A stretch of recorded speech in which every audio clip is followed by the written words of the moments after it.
the blatant gaslighting. I think they're either blackmailed. I think they're even blackmailed. First of all, you can't blackmail Donald Trump. He has no shame. The man's in the Epstein files. What would you blackmail him with? When we talk about stuff that's happening in the world and then you get called anti-Semitic, I have a problem with that, because basically you're calling out the truth. The truth now is anti-Semitic. So Mehdi Hasan just exposed how anti-Semitism accusations are weaponized to silence legitimate criticism of foreign policy. With Iran tensions escalating and media blackouts on key connections, this matters more than ever. We're breaking down how blackmail and gaslighting control the narrative around Middle East conflicts. It's the blatant gaslighting. You know, you have a guy who is Jewish, who is pro-Israel, and yet they tell you, oh, he might be a Russian spy.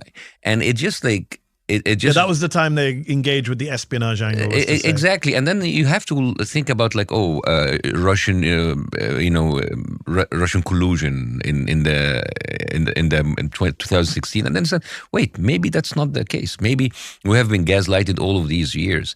The Russian asset playbook is textbook deflection. They used it against Tulsi Gabbard for opposing Syria intervention, against Glenn Greenwald for questioning intelligence agencies. Now Tucker gets the same treatment for asking why we're escalating with Iran. Notice the pattern.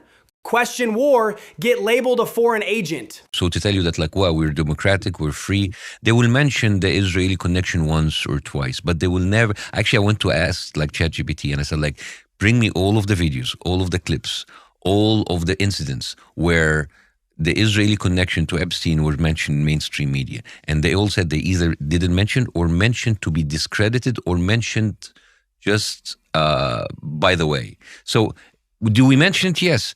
Do we pound on it? No. Do we go deep to it like every single else? No. It's the same thing like when they had, for example, the Somalian immigrants. They will go down as like hours and hours and hours and show you like how the Somali immigrants are like bad for our countries. So and I get to realize how the American media works. This selective coverage is glaring with Iran escalation. Mainstream media pounds you with threat assessments and military justifications for weeks, but barely mentions the billions in defense contracts at stake or Netanyahu's domestic political crisis driving the timing. They choose what gets amplified. But people at large know, people at large are opposing the Iran war. People at large know that this is a war for the Epstein class. People at large know that this is wrong, and still people are in power. And this is exactly what happens in third world country. People at large do not support these regimes, but they are oppressed. So how gaslit, oppressed, and forced into accepting it. Polling consistently shows 60 to 70% opposition to Iran military action, yet Congress just approved another $14 billion in Middle East military aid. Biden's naval blockade deployments happened despite clear public opposition. This disconnect between public will and policy is exactly what third world populations experience daily. I'll tell you why.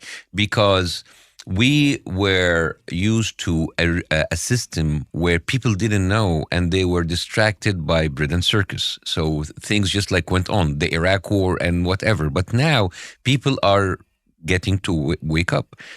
What happens when more and more people are getting to wake up? I'm worried that on the other side, the reaction will be more oppression, more stripping of your liberties, and more breaking the laws, because this is what happens in third world countries. People know.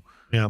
But the governments are more oppressive, and now with the American government, with how they are like on the same side with like Palantir and Oracle and all of that stuff, I'm worried that really they're gonna go down on the liberties. Yeah. Palantir processes intelligence data for targeting operations.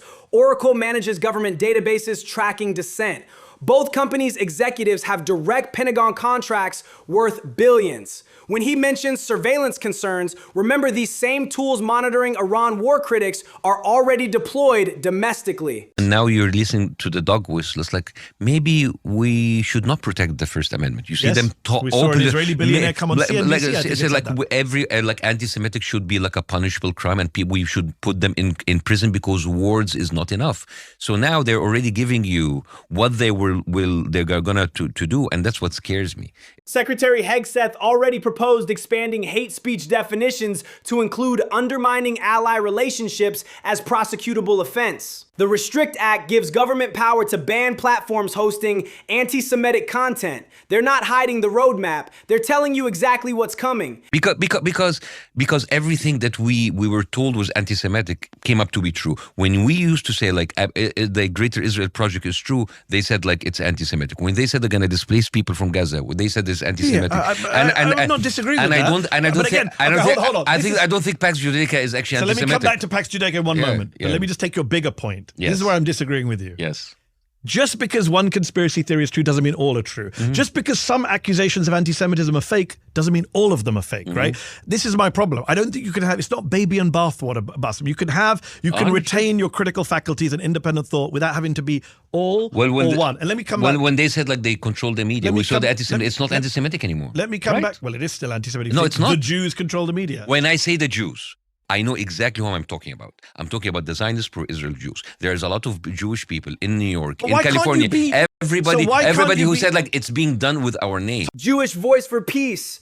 If not now. Hundreds of Jewish organizations oppose the Iran escalation, yet their voices get completely marginalized in mainstream coverage. Meanwhile, AIPAC's war support gets amplified as representing Jewish opinion. The distinction between Zionism and Judaism is deliberately blurred to silence dissent. I'll tell you why people like me say this, because we are being pushed into that corner because every time we say something, we are being accused of being anti-Semitic. So at a certain point, when you push enough buttons, people like me will say, you know what? It seems that the truth is anti-Semitic because every time I talk to you, I agree on that. I've said that. If you use and abuse the anti-Semitic phrase, people won't take it seriously. I'm not saying that my reaction is right, but I'm saying my reaction is natural. It's just expected. If you keep pushing people to a corner and you start to police their words and you say like you cannot say this, even though that you have all the facts, well, you say, all right, well, it seems that the truth is anti-Semitic. Because every time you point out something, it's like, oh, that's anti-Semitic. Naval blockades are acts of war under international law, yet questioning the Iran escalation gets you labeled anti-Semitic. Economic sanctions are already devastating Iranian civilians, but raising humanitarian concerns becomes supporting terrorism. When legitimate policy criticism is forbidden, people naturally push back harder. I think they are, but I think like Israel is just like an extension of America's policy, and just like it doesn't matter who's basically holding the leash. In this case, it's Netanyahu, but it's the same thing. No, I agree with that. Is it the dog wagging the tail wagging the dog? Yeah. Ultimately, the same people benefit. Yeah. Military-industrial complex does well. Yeah. Christian evangelicals can count their red heifers.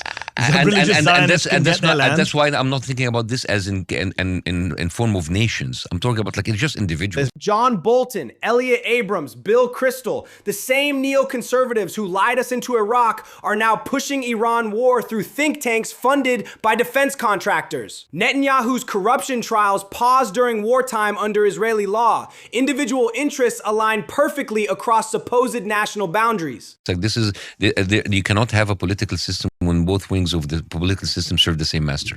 Biden and Trump both support Iran sanctions escalation. Pelosi and McConnell both backed the recent military aid package. Senate voted 87-13 for expanded Middle East involvement. When foreign policy establishment wants war, party differences evaporate completely. Same donors, same outcomes. But what is really pissing me off is like, why are we still speaking about Bill Maher or Ben Shapiro or PragerU and they have no influence? in any other? No. Why are we speaking to them in any other capacity other than they are Israeli assets?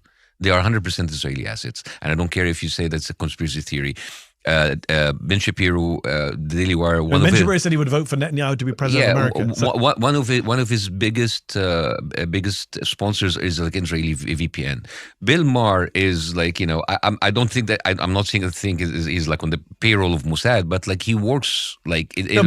Ben Shapiro's Daily Wire received $10 million from Israeli tech billionaire Dan Senor. Bill Maher's production company has direct investments from Israeli venture capital. These aren't conspiracy theories. series. Their public financial disclosures showing exactly why their Iran coverage sounds identical to Tel Aviv talking points. He went, of course, on the Muslims, made fun of them, and like, oh, the people want to bring the end of the world, the shahada, the mortars, the people are killing themselves. Then went to the Christians, made fun of the second coming of Jesus, and whatever. And when he went to the Jewish part, you know what did he make fun of?